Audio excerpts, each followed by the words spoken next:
will be able to see. Okay.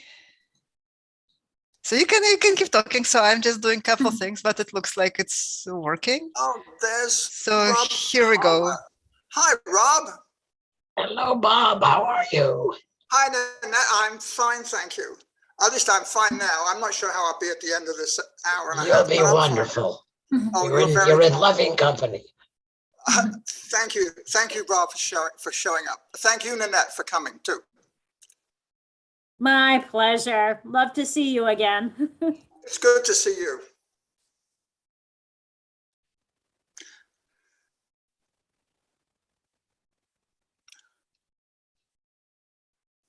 Should the rest of us mute our videos? Is that something we should do? It is up to you. So I would probably mute the voice when Bob will be speaking, just for the quality of the audio, but the video, yeah, it's, I feel like probably it would not affect the bandwidth. And then this way Bob gets to see, everyone coming and supporting him. This is, it is this is exciting. nice. I can't tell you. Nick.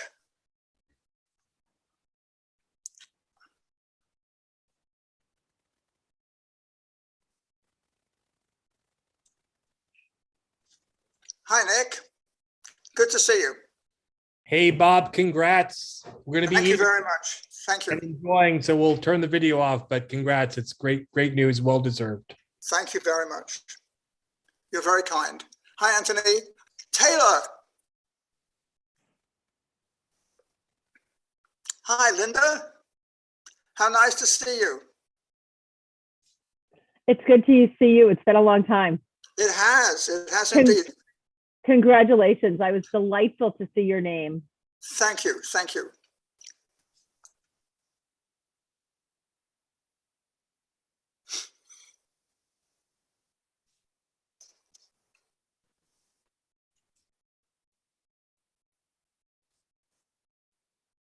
Hi, Taylor. Hi, Ming-Fei. Hi, congratulations. Hello. Thank you. Congratulations. So nice to see you. It's nice to see you. And there's Bruce. Hello, Bruce. Hi there, Bob. Good to see you. Good to see you. Hi, Rebecca. How are you?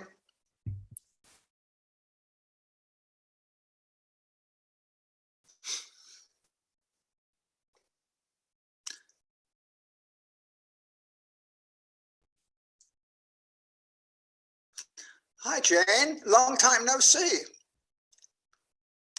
How are you? I'm just fine, thank you. I've missed coming over to Boston. Well, maybe in November. We'll see. See how COVID. I hope so. I hope so. Congratulations. Thank you. Thank you. You're very kind. Hi, David. Hi, Bob. Good to see you.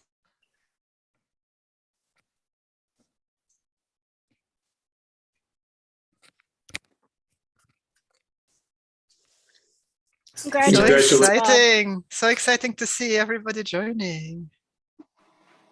I don't think I knew this many people. This is wonderful. You're very modest. I agree, Rob. It served me well in the past.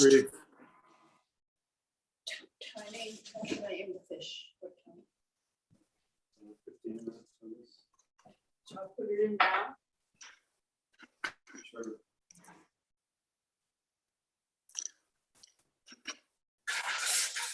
Hi, Shannon. Nice to see you. And Elliot. Hello, Elliot. Hi, Shannon. Hello, everybody. So good to see all the faces. We missed the in-person meetings, but it's so heartwarming to see everyone coming and smiley faces. And it is. Yeah. It's wonderful. So we'll just give it another minute or two. And so we are recording that. So it's live streamed on YouTube now, but that's not very important. What's more important is that it will be made also available to those who miss the meeting tonight, and they can still see it later.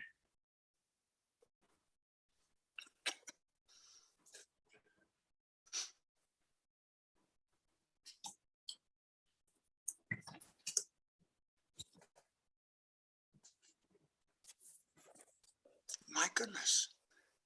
People I haven't seen for years. Oh.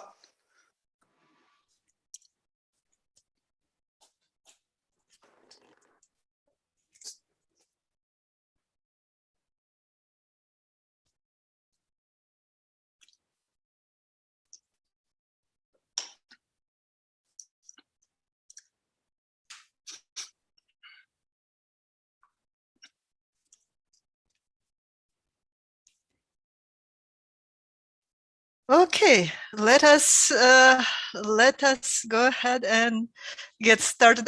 I am delighted to welcome everybody to our award meeting. So my name is Olga Vitek. I am the president of the chapter, and I have the honor to moderate today's session and today's award.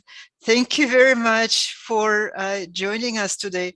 So before I start, maybe let me also highlight that we are having other activities coming up later this winter and spring. So in particular, on March 10, we are going to have a most stellar Outstanding Statisticians Award, and the winner this year is Francesca Dominici. So I hope that you will be able to join us. It will be on Zoom online, again, because still we have to be COVID conscious. So I hope that you will follow the newsletter and you will join us there, and also at other events that we plan. So the chapter remains quite active despite the pandemic. And so if you have suggestions of things that we could do together in whatever format, please let us know. And also please join our planning committee meetings, which also happen on Zoom. And in fact, our next meeting will be, we decided to change this time. It will be on February 7th. Lunchtime to make it more friendly to those who have families and small children. So here you go. But today we are here to celebrate our recipient of the Boston chapter of the ASA Outstanding Teaching Award. And it is really my pleasure to welcome and to introduce Bob Goldman, although I think that for this audience, Bob doesn't really need much introduction, but let me go ahead and do this anyways. So Bob received his undergraduate degree from the London School of Economics, and then he earned his PhD in statistics from Harvard University. And after that, he began teaching at Simmons in the Department of Statistics, which now is the Department of Mathematics, Computing, and Statistics. And so Bob, during his time, taught statistics, biostatistics, and data science. And now he is the professor emeritus. And during this time as a teacher, students have learned a lot from his courses, and Bob also constantly learned about how he could improve his teaching. And he also educated other instructors about how they could positively change their courses. So beyond just the teaching, so Bob is also an active member of the Boston chapter of the ASA. So he served as the chapter president. He arranged many meetings at Simmons. And also he has been and continues to be an organizer of the New England Isolated Statisticians meeting, which is a very important service for statisticians who do not have a natural home in their institutions. So what I would like to do, if you would allow me, is to have a couple of quotes from Bob's colleagues who talk about Bob's impressions from Bob's teaching. So in particular, Margaret Manson, who is a professor of math and CS at Simmons, says, Bob exemplifies the best traits of Simmons: excellent teaching, service leadership, community engagement, resilience, adaptability, and collegiality. First and foremost, Bob was an inspiring and creative teacher. He was the leader and early adopter in using technology to teach statistics, a gifted explicator, and a warm classroom presence. So Bob's teaching was legendary.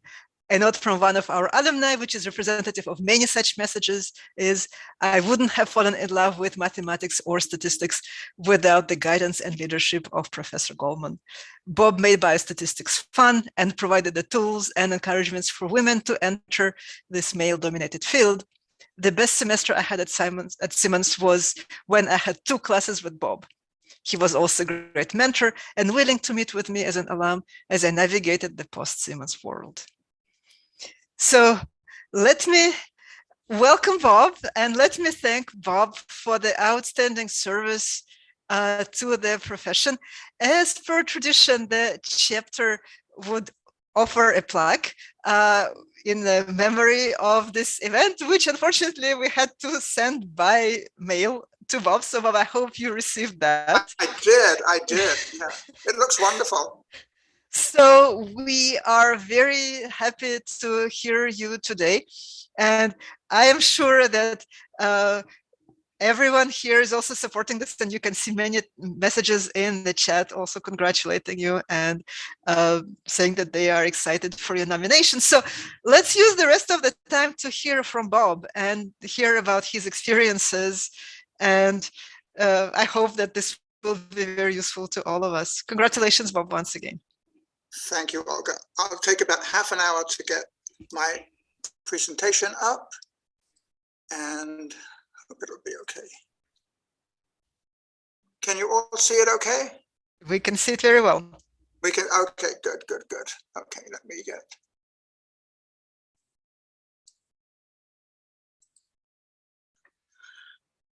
Oh, okay.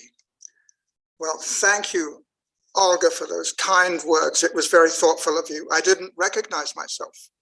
And thank you very much to the planning committee for this award. I'm absolutely thrilled and honored. It's really particularly gratifying to receive an award from colleagues that you've worked with and have admired for many decades. It's so great to see so many of my friends and colleagues here this evening. Thank you so much for coming.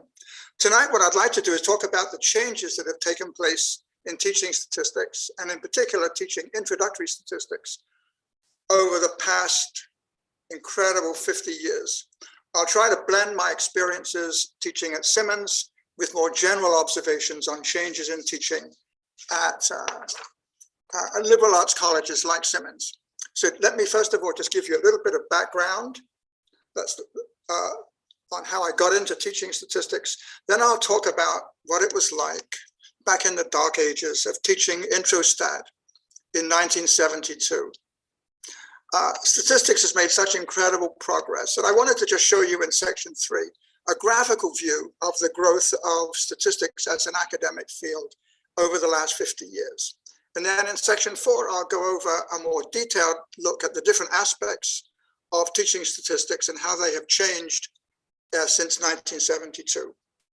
And then finally, I'll finish up with a couple of aspects of teaching statistics, teaching introductory statistics, that in my opinion have not changed very much in the last 50 years.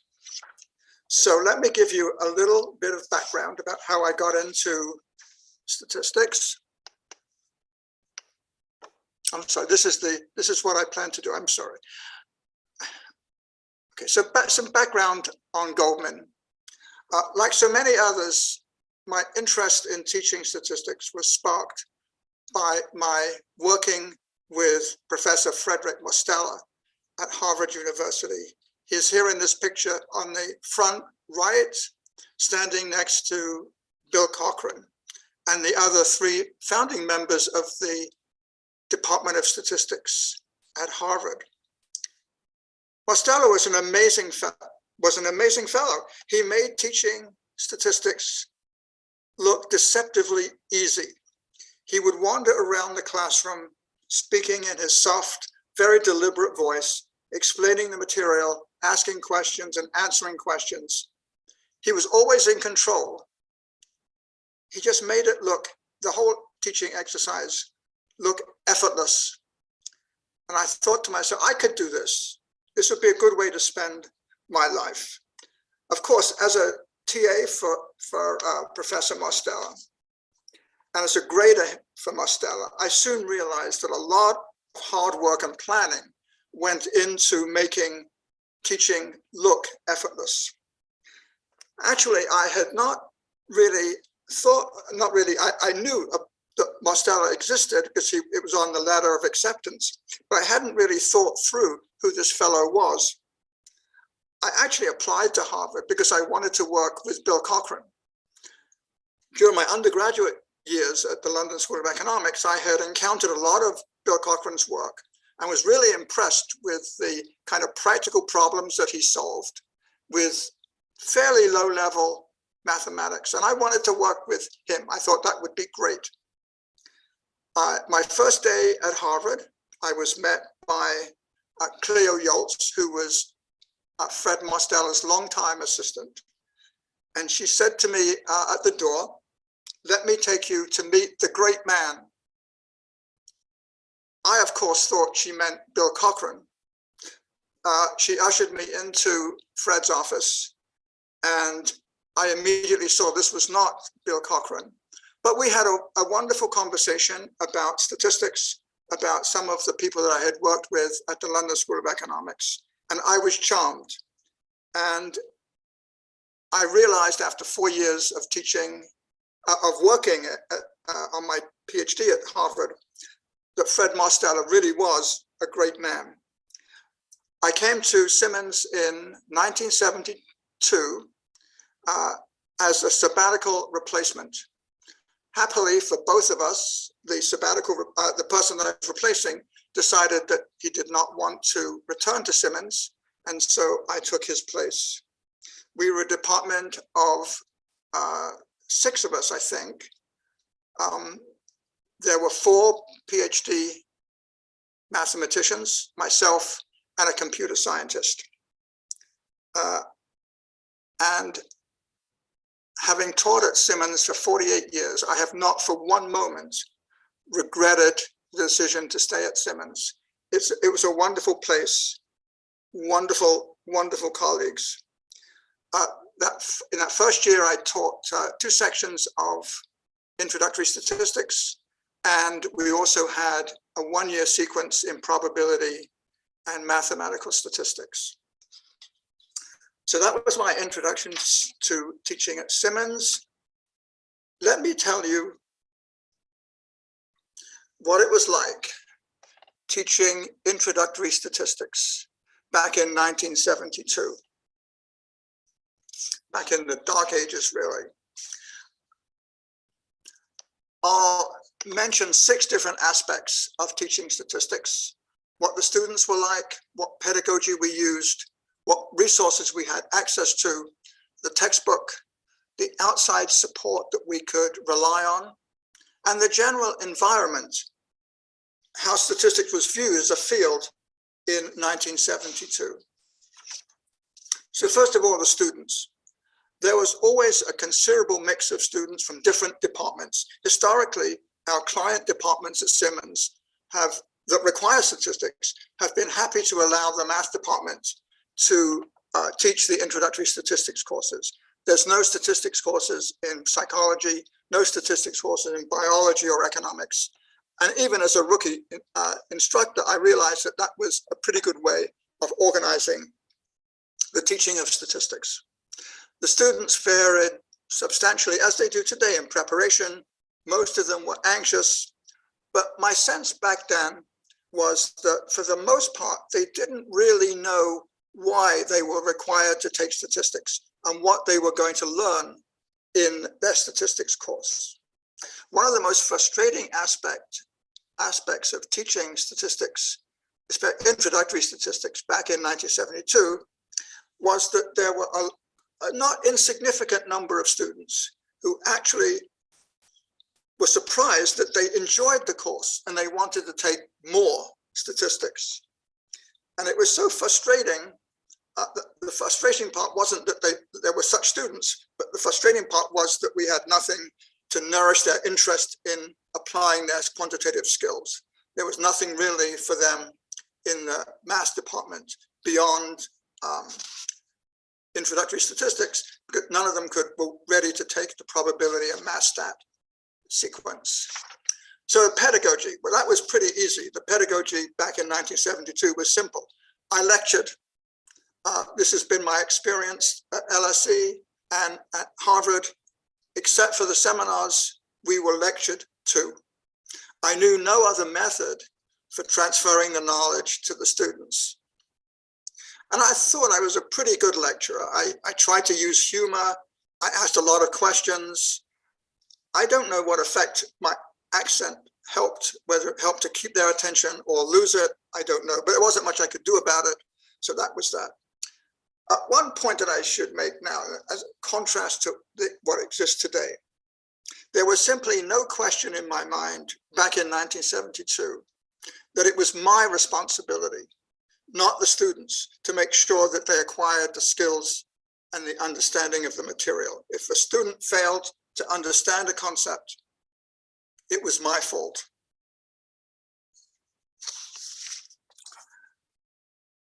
Okay, the resources. Again, this is fairly easy to respond to. The resources we had were very limited.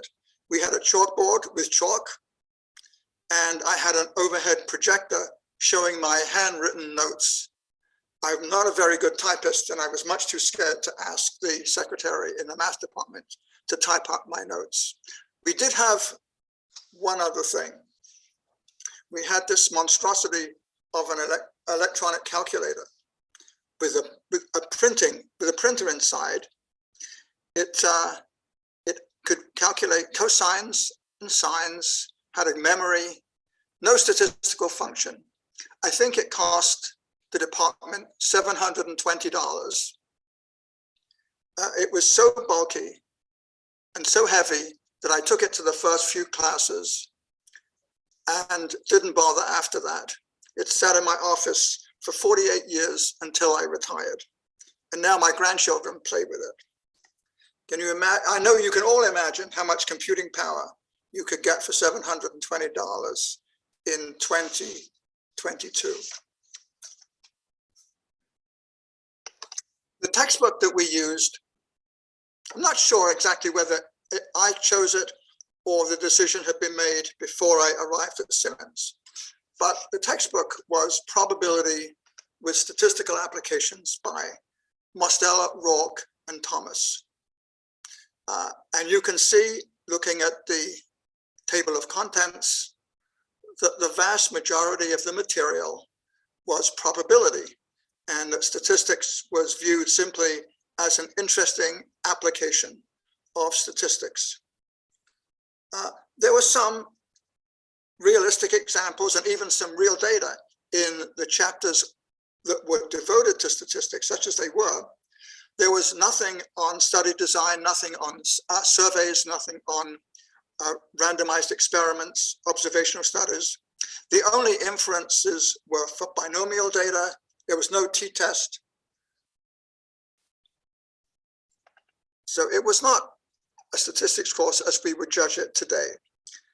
As a rookie instructor, I might not have been fully aware of these deficits in the course, but at that point, I had just started consulting for a company in Cambridge, and we were evaluating the impact of various demonstration welfare projects.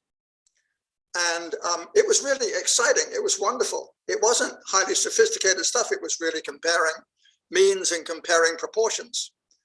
But it was frustrating, the gap between what I was doing in my consulting. I did bring some of it back to the class, but there was an enormous gap between what I was doing in my consulting and what I was teaching the students. The other thing to keep in mind about the textbook, not just this textbook, any textbook back in 1972, there was no ancillary material, no PowerPoint slides, no instructor's manual, no website. You paid for the textbook, and that's what you got, the textbook. As I was looking through the textbook, a few weeks ago when I was preparing this report, I noticed, I had forgotten about this, the abundance of computational formulas. This is the formula for the computational formula for the sample variance and the sample correlation coefficients. I know that I emphasized interpreting statistics like the variance and the standard deviation and the correlation coefficient. But this was before we had calculators with statistics functions, and certainly before we had accessible software like Minitab. So I know I emphasized how to interpret these things, but unquestionably, we spent in the early 1970s a lot of the time on calculation rather than interpretation. We had no choice.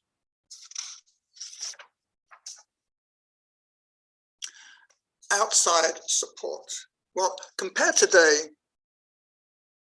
we had very few outside resources to support the neophyte statistics teacher like me. There were sessions on teaching at the national statistics meetings. There was actually an ASA section on statistics training. It became the statistics education section only in 1974. And they put out a newsletter. And the only other resource that we had at the national level was a teacher's corner in the American Statistician. There was no international conference on teaching statistics, no US conference on teaching statistics, no isolated statistics meeting, and no journal of statistics and data science education. There was very little in the way of outside support for the new statistics teacher, or even the more mature statistics teacher. The general environment in 1972. In the wider society, I don't think that statistics was really thought of as an academic subject by the general public. Certainly my students, until they actually got into the class and we would talk about statistics, were not aware that it was an active field. And certainly high school guidance counselors did not appear to be aware of statistics as a legitimate field of study. My impression was that our math colleagues in general tended to view statistics as a branch of mathematics, albeit a small one, not in the same league as algebra, topology, or analysis. If I had to characterize how statistics was viewed by our colleagues back in 1972, I would think of the term benign neglect. Let me give you a couple of conversations that took place toward the end of the 70s in the math department at Simmons. In one conversation, I remember suggesting that perhaps it would be a good idea if the math majors had to take a course in data analysis. In another conversation, I was really presumptuous and suggested maybe we should change the name of the department to mathematics and statistics. In both cases, these suggestions were met with stony silence. Then things did change, but then they were met with stony silence. One of the ironies of the situation was that a substantial fraction of our math majors who went on to graduate school actually did take courses, did take degrees in statistics or a related field. One other conversation I mentioned, again, toward the end of the 70s, I had lunch with the pre-med advisor. And I suggested to her that maybe it would be a good idea if pre-med students had to take a statistics course.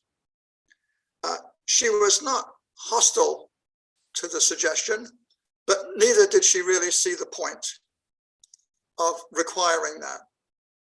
It occurred to me afterwards that I might have just as well suggested that pre-med students take a course in art history for all the impact that it had on her. So that was the environment in the middle 70s. So let me talk about the academic vitality and prominence of statistics and closely related fields has improved so immensely over the past 50 years. I thought it would be a good idea to quantify this improvement in a series of graphs. So here are a series of graphs showing the changes in academic statistics by a couple of metrics. This first graph is a plot of the number of bachelor's degrees in statistics and biostatistics by year from 1985 to 2020. I could not find any data on the number of statistics degrees as opposed to the number of statistics and math degrees before 1985. You can see that it bobs along. It starts at about 500 students, and then around 2000, it starts to creep up. And then at 2010, it really takes off. So that by 2020, it's about 5,000 degrees in bachelor's degrees in statistics and biostatistics. All this data, by the way, in this section comes from the ASA website or from the National Center for Educational Statistics. Now, of course, part of this increase is due to the growth in the number of graduates in general. So what I did was transform the data by computing the fraction of all graduates each year that were in statistics, and computed an index starting with 100 at 1985. And as you can see, it starts at 100 and goes up to, I think it's about 550 in 2020. That's, if my math is correct, that's a 5.5-fold increase in the number of statistics graduates over the course of the 35 years. Given the sometimes fraught relationship between math and statistics, I couldn't resist creating a similar graph for math graduates. So statistics is in red and mathematics is in blue. These are indexes of the number of graduates for each discipline. You can see that the trends are pretty close from 1985 to about 2010, and then math continues on roughly the same trend as before, but statistics really takes off after 2010. My intention was to focus primarily on teaching statistics at the college level, but I couldn't resist just plotting the number of AP Stat takers by year. The first time that the AP Stat was offered, or AP Stat exam was offered, was 1997, and this is the plot of the number of takers of the AP Stat over the course of the next 23 years. And as you can see, it just soars. In 1997, about 7,500 students took the exam. In 2019, almost 220,000 took the exam. That's a 29-fold increase in the number of takers. The corresponding figures for the AP Calculus AB is a 2.6-fold increase, and for the AP Calc BC, a 5.6-fold increase. So statistics is doing really well. Okay, let me, in this section, talk a little bit about the various aspects of teaching statistics and how those various aspects have changed in the 50 years since 1972. In the second section, I've described various aspects of the introductory statistics course. In this section, I'll summarize how they've changed over the last 50 years, and where it makes sense, I'll point out landmarks along the way. I'll talk first of all about changes in the environment, changes in the students, changes in pedagogy, and then a new aspect of teaching statistics. There have been a number, especially in the last 30 years, a number of influential reports or articles on the subject of modernizing, updating the introductory statistics course. So I'll talk about 4 of those reports or articles.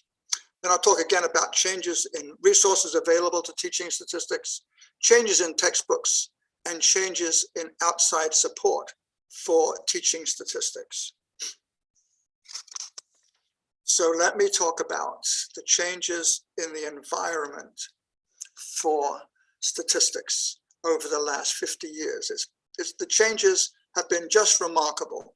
Over the last 50 years, and over the last 25 in particular, statistics as an academic field has grown tremendously in application, in recognition, and in confidence. Statistics is now firmly entrenched in the K through 12 curriculum. Students are aware of statistics. Some parents are even aware of statistics. And most importantly, guidance counselors are aware of the field of statistics. Apparently, I read not too long ago that statistics is sexy, or at least we were a few years ago. Maybe it's data science that's sexy now. But it was gratified to be called statistics, even if it was 5 or 6 years ago. The growth in statistics has been reflected in developments at Simmons. And I just want to briefly mention those developments at Simmons, since that's where I teach, that's what I love. In 1980, we added an intermediate level applied statistics course. In 2006, we changed the name of the department from mathematics to mathematics and statistics. In 2010, we created a major and minor in biostatistics. We have very strong, healthy health departments at Simmons, so it seemed reasonable to do that at the time. And finally, in 2018, we changed the prefix on statistics courses from math to statistics to stat, math to stat. At that point, I felt that I had accomplished everything that I possibly could accomplish at Simmons, and so I decided to retire. Okay, let me talk about the change in students over the last 50 years. They still come from a variety of different fields, more fields, many more fields than in 1972. And they still vary considerably in their level of preparation and level of anxiety. But I do see some gradual but real changes in the nature of students. Today's students, for example, are a zillion times more tech savvy than their 1972 counterparts. And in most cases, much more tech savvy than me, and I suspect more tech savvy than many of my contemporaries. There have been a few occasions recently when there's been a computer glitch in the classroom and a wonderful student has come up to the podium, different ones at different times, and have helped me out with pressing a few buttons. I used to be humiliated at this, but I've come to realize that it's just par for the course when you get to my advanced age. Certainly, students today are much more aware than those 50 years ago of what statistics is about, why they're being asked to take the course, and how this course is going to help them in their major and in their professional life. Many of the students that we get at Simmons coming in now have completed a course in high school in statistics, and some have even completed an AP statistics course. So they come in with much more understanding of statistics than way more than in 1972. Changes in pedagogy. Over the last 50 years, there have been tremendous advances in our understanding of how students learn, and in particular, how they learn statistics, and what pedagogies are effective and which are not. Researchers have learned, for example, that lecturing alone is not an effective teaching strategy. It works well for highly motivated and well-prepared students, but not so well for the rest. Recently, we have been encouraged as instructors to flip the classroom. I take this operation of flipping the classroom to mean that the students come to class having encountered the material in some form already, have perhaps tested their understanding of the material, and so are prepared for discussion and explanation when they come to class. I have, to a limited extent, adopted this approach, but have preserved a small role for lectures in my classes. Statistics is not easy, and a 15-minute presentation by me on comparing groups and confounding, for example, can clarify a 45-minute class discussion on the subject. Similarly, in the area of assessments, we're asked to consider the use of both formative assessments for learning and summary assessments of learning.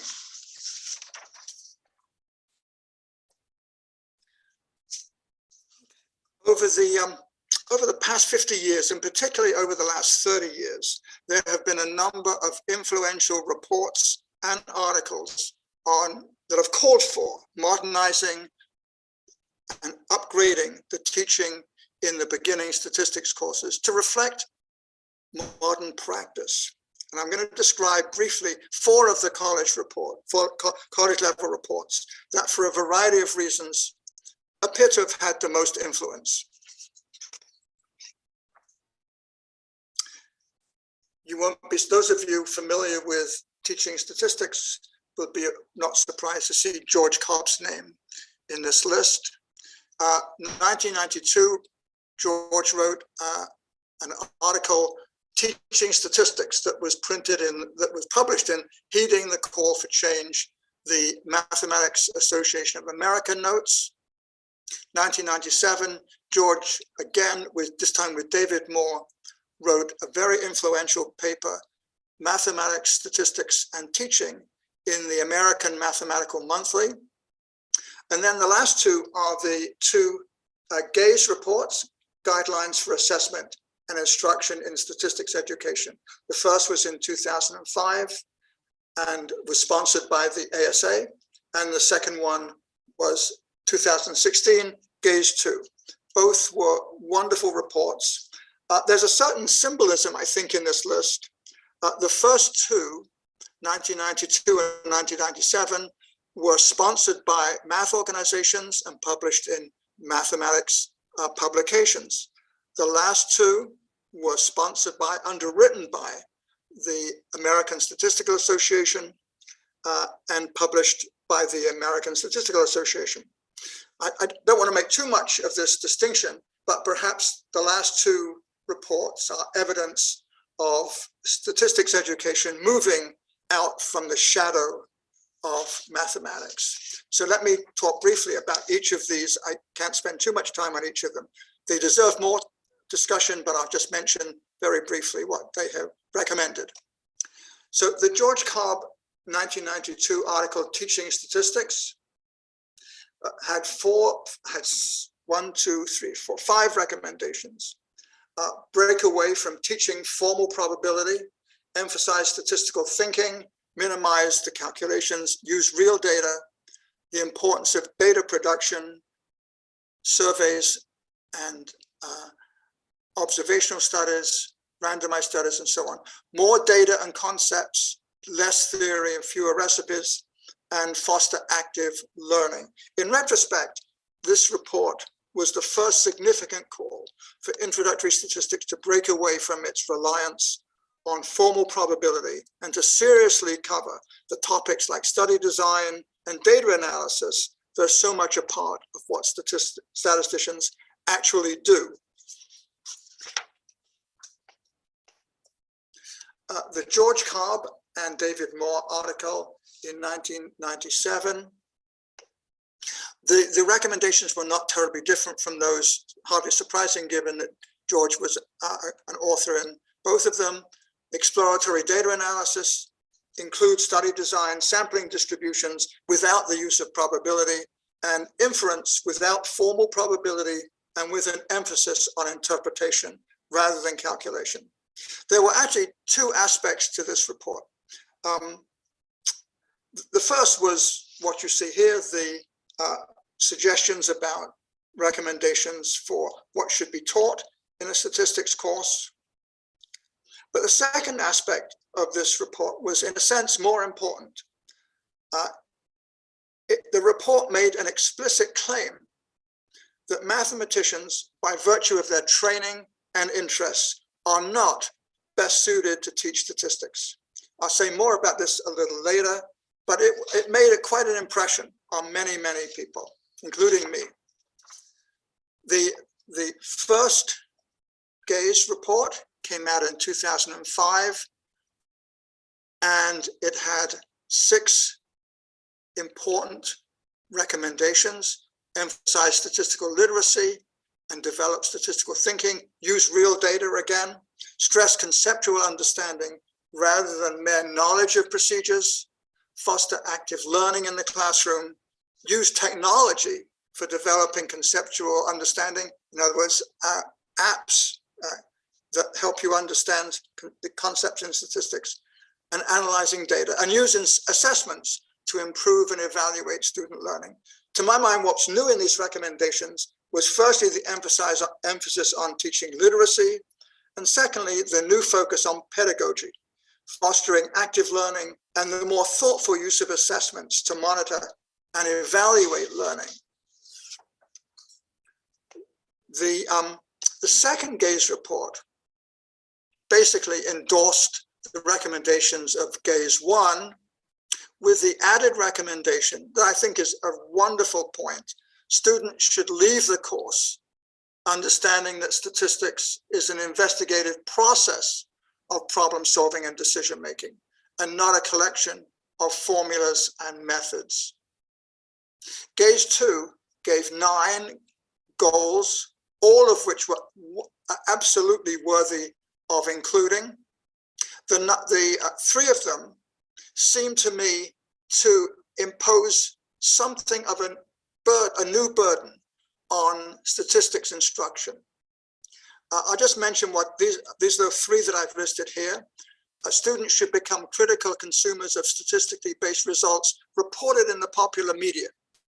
Students should gain experience with how statistical models, including multivariable models, are used. And students should demonstrate an awareness of ethical issues in sound statistical practice. All absolutely worthy goals. The one disappointing aspect of GAZE 2, they came with lots of wonderful advice and examples for meeting these goals. But the one disappointing aspect was what I thought was rather outdated section on what we might give up in order to meet these ambitious goals. The GAZE 2 suggested that we give up, use less probability theory, no hand-drawn graphs. Well, I haven't suggested students do hand-drawn graphs in 40 years. Take advantage of the fact that students come to college having covered scatter plots, histograms, means, medians, etc. in high school, and sometimes before that. So don't focus so much on those. Again, I think most of us are inclined to do that, have done that already, and dispense with statistical tables. Computer output gives p-values. There is very little need for the old-fashioned statistical tables.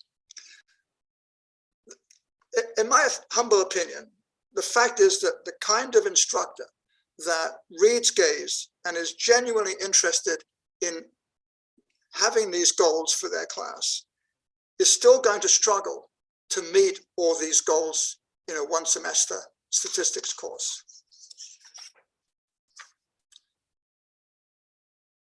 Okay, changes in resources. Oh my goodness.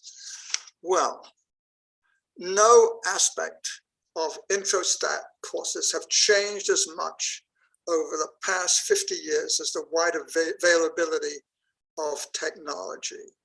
We have, just mentioning the tools that we now have, regardless of anything else, we have electronic whiteboards, we have clickers, and we have magnificent course management tools, to name just a few tools that we now have. But clearly, the most impactful change over the last 50 years has been the remarkable growth of convenient, cheap, and powerful electronic computation, and the corresponding development and growth of the internet. It's really hard to imagine an academic field that has been more impacted by these developments than the field of statistics. To I think what I'll do is just show you the impact this technology has had at Simmons to make the impact more concrete. In the 1970s, we had simple electronic calculators. That's why we had to use those computational formulas. We didn't have calculators with stack keys back in the early 70s. In the early 80s, Simmons acquired teletype machines, time-sharing machines that were hooked up to a mainframe computer at Babson College. And this enabled us to have a dedicated room with about 7 or 8 of these machines. And students were able to use Minitab, an early version of Minitab, from Babson and become comfortable with statistical software. We used Minitab for 30, 35 years. I think it's a wonderful piece of software. It's easy for students to use. It's user-friendly and it's menu-driven. And I think it's a good piece of software. We've used Minitab. We switched from teletype machines to monitors on desks. And then in the teens, the 2000 teens, we changed from Minitab to using R in RStudio and Mosaic. Mosaic is an R package designed primarily for students in intro stat. We have a dedicated R server at Simmons, but universally the students prefer to use R on their own machines. It wasn't without some problems introducing R, but I think we've got most of them settled. I should say, actually, they've got most of it settled since I no longer teach at Simmons, at least not full time. I want to give you one little vignette from last year when everybody was teaching online via Zoom. I was teaching last spring and I was visited one of the breakout rooms. There were 4 students in the breakout room. One of them was physically located in California. One of them was, she had to get up very early for the course. Another one was located physically in Dubai, and she had to stay up rather late for the course. The other 2 were in Massachusetts, like me. They had downloaded a data set from GapFinder, Hans Roslin's site, and they had loaded up into R and were working out. They were running some regressions and talking amongst themselves about how to interpret the slopes and the R squareds. And that vignette summarized for me the impact that technology has made on the introductory statistics course in the last 50 years, better than anything else that I could have said. I don't think as a rookie instructor in 1972, I could have imagined that scenario. This is what a teletype machine looks like, by the way. It's clunky and it's difficult to push the buttons down. But in 1980, this was a wonderful machine. The students liked it. It was not comfortable to use, but it was state of the art in the late 70s and early 80s. And I loved it. Okay, let me talk a little bit about changes in textbooks over the last few years.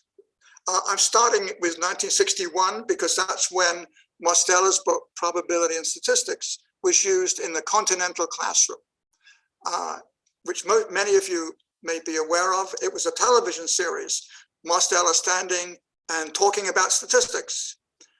In 1970, Probability and Statistics was very similar to the book Probability with Statistical Applications that were used in 1972. Also in 1972, a guide to the unknown was published, and it was Judith Tunar and a bunch of other wonderful authors.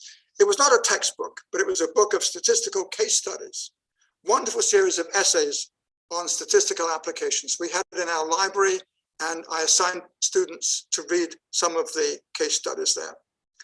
In 1977, we had exploratory data analysis, Tukey's book. The book made exploratory data analysis a legitimate subject for an introductory statistics course, and for statistics as a whole. Not only Tukey's name made it legitimate, but the wonderful names that he gave to his techniques were wonderful. Wouldn't you want to construct a box and whisker display, a stem and leaf display? They were wonderful names for very useful techniques. In 1979, Moore published his book, Statistics, Concepts and Controversies, the first book on statistical literacy, I think. I tend to be a very modest fellow, so I hesitated to put the 1985 book, Statistics, an Introduction by Goldman and Weinberg. This was not an innovative book. I wanted it to be, but I was too conservative to make it too innovative. But I just wanted to say a couple of words about my co-author, for the record, because he was a wonderful man and deserves a couple of minutes of introduction. He was a much older man, much older than me, and he started out life as a patrolman in Manhattan during the Depression. And he eventually took some education courses and taught high school in the Bronx for a number of years. He then came to Harvard to get a graduate degree in education, and that's where we met, and I helped him with his thesis. We became good friends, and he became a professor at Simmons. We got to know each other. He persuaded me, against my better judgment, that we could write a good statistics book. And so I reluctantly agreed. And then about a month after we had signed the contract, he called me up at 1 o'clock in the morning and told me he was leaving Simmons because he wanted to go to law school. And so I was furious, but somehow we got the book done. He did go to law school, got his law degree, and spent his declining years helping out the people, his friends and colleagues on the Cape with their legal problems. A wonderful man. So in 1989, Introduction to the Practice of Statistics, this was a book to accompany the video series Against All Odds. I think of this as the first modern statistics book. The 2000 Workshop Statistics by Rossman and Chance. Again, this is full of student investigations. It's a student-centered learning at the heart of this book. 2012 Introstat. This is the book we use currently at Simmons. It typifies the stats books of 2022. It's big, it's glossy, it's expensive, it covers enough material for 2 semesters. It has all the bells and whistles that we've gotten used to, and it has guides to all the common statistical software, and it has a website. It's the modern statistics book. It costs a fortune. I want to mention just the last 2 very quickly. Statistics, Unlocking the Power of Data by the Locke family. What is innovative about this book is it introduces computer-intensive methods, bootstrap confidence intervals, and randomization tests, which I think are long overdue to be introduced into statistics courses. And finally, Modern Statistics. This is an open intro book. And the great thing about this is it also introduces computer-intensive methods, but it's free. Students can get it for free. Oh, I hope you're all doing okay. Okay, let me talk a little bit about the changes in outside support for teaching. And I'll mention just 3 of the amazing resources that we have now. Specialized magazines and journals, conferences, and data sources.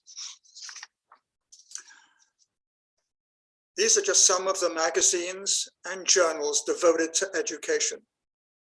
1979, teaching statistics. I think this is aimed primarily at below college level, but it contains a lot of interesting and important stuff that college teachers can benefit from. I think it's a British journal. 1988, we got Chance magazine. 1993, the Journal of Statistics Education. Now it's the Journal of Statistics and Data Science Education.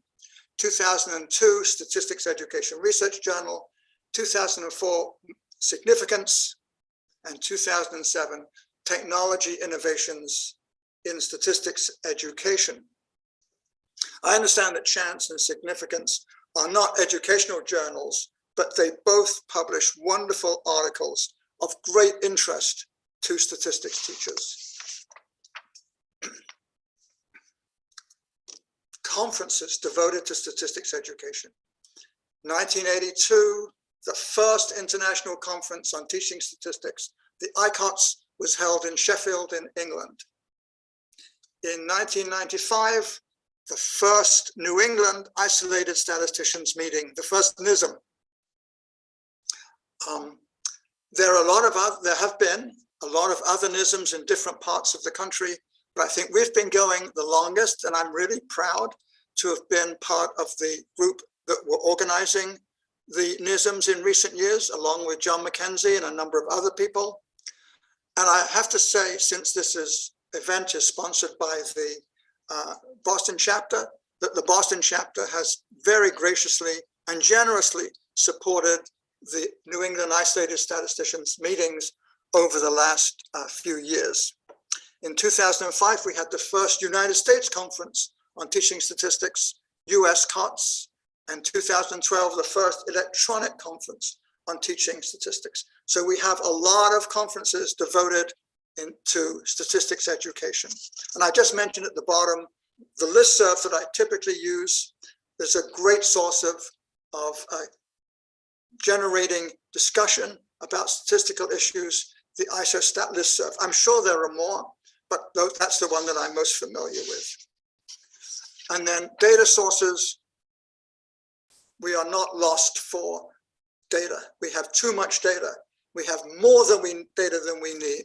Textbooks invariably come with data on their publisher's website. Software invariably comes with data sets. And God knows there's lots and lots of sources of data sets. I've just put a few of them here. There are lots more that you can find. We don't lack for data any longer. Okay, let me mention in finishing, I hope I'm going a little bit over, I'm sorry. What aspects of teaching introductory statistics have not changed? These are my views. Okay. The first thing that has not changed is that our math colleagues in particular still teach our introductory statistics course. I've grumbled about this for many, many years. This would never happen in biology. This would never happen in nursing. This would never happen in English, where a non-specialist would teach their courses. But it happens in statistics. And although I've been grumbling about this, I've never really been able to formulate exactly why I'm so annoyed about this. And the Cobb and Moore article, Mathematics, Statistics, and Teaching, gave a wonderful, cogent, and really terrific explanation for why mathematicians, by their interests and training, should not teach statistics, do not have the background to teach statistics. We've partially tried to get at this problem at Simmons. Before the pandemic, we would take a great pains to get the various instructors around the table and try to agree on what the content of the course would be, what the pedagogy should be, what the exam should consist of, what software we're going to use, and how we're going to use it. And during the pandemic, when the courses were online, the director of the IntroStat courses basically created all aspects of the course, and all the others simply taught from that structure, which I think makes a lot of sense. Things have improved since 1997. And this is a position paper that was agreed to by the MAA and the ASA in 2014. I won't read all of it. Statistics teachers need to understand the ways that statisticians work with real data and approach problems, and to experience the joys of making discoveries using statistical reasoning. Anyone unfamiliar, with the data-driven techniques used in modern introductory statistics courses should be mentored by experienced statistics teachers. Nice in theory, and they also go on at some length to explain that mathematicians teaching statistics should have at least 2 applied statistics courses beyond the introductory course. I would just say that at this point in time, it's work in progress. We've still got a long way to go. So the last thing I want to point out is that introductory statistics course is still a 1-semester experience. And given the growing importance of quantitative methods play in public discourse, as well as in so many professions, perhaps it's time that we created a 2-semester introduction to statistics. Actually, I'm going to change that. It's not, I should say, not perhaps it's time. It is time to create a 2-semester introduction to statistics. Some of the things that I would like more of: more time to teach some multivariate methods, more time to teach literacy and numeracy issues, more time to include ethical issues, more time for really good year-long projects in statistics, and more time for computer-intensive methods in statistics. I took the liberty of just sketching out very quickly what a 2-semester course in introductory statistics might look like. Semester 1 is mainly data analysis, exploratory data analysis, and design. And the second semester would be primarily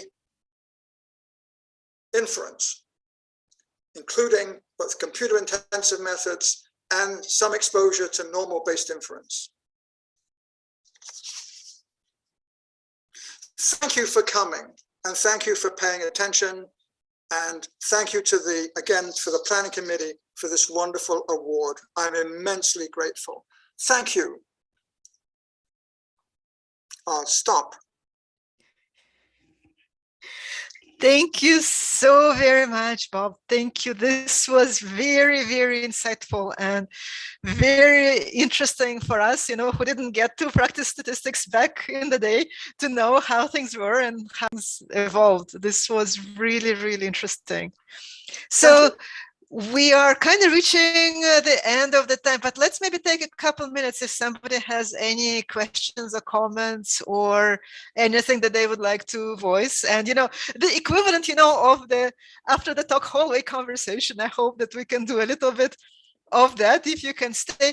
But also, I know that this is the hour where many have family responsibilities, so please feel free to step out as needed. And I see Mingfei has her hand up. Go ahead, Mingfei.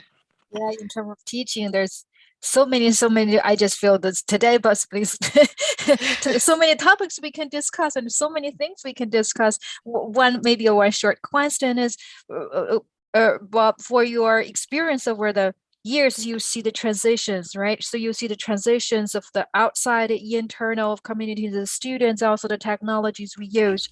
What do you think the trend we are going to? So currently I see more and more computing is coming up. The borders between computer science and the stats is getting blurred. Yep.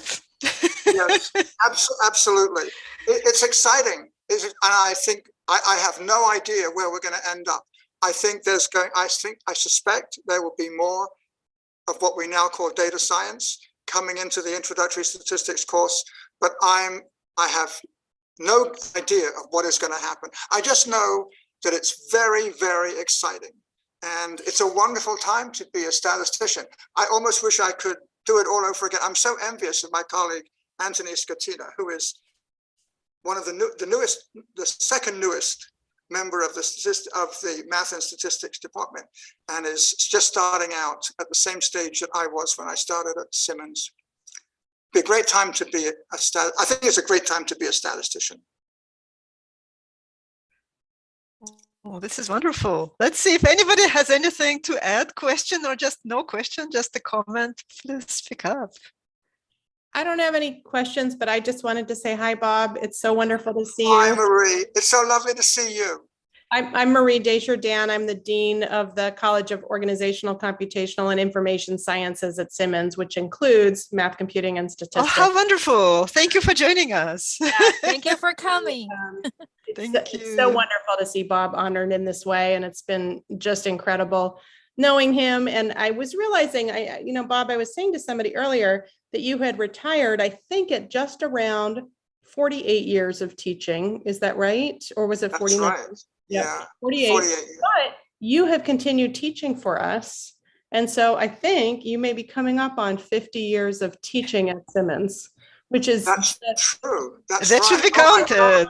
I think that's the way to sell that story. And you've been such a tremendous part. And as you know, we are in fact the Division of Mathematics, Computing, and Statistics.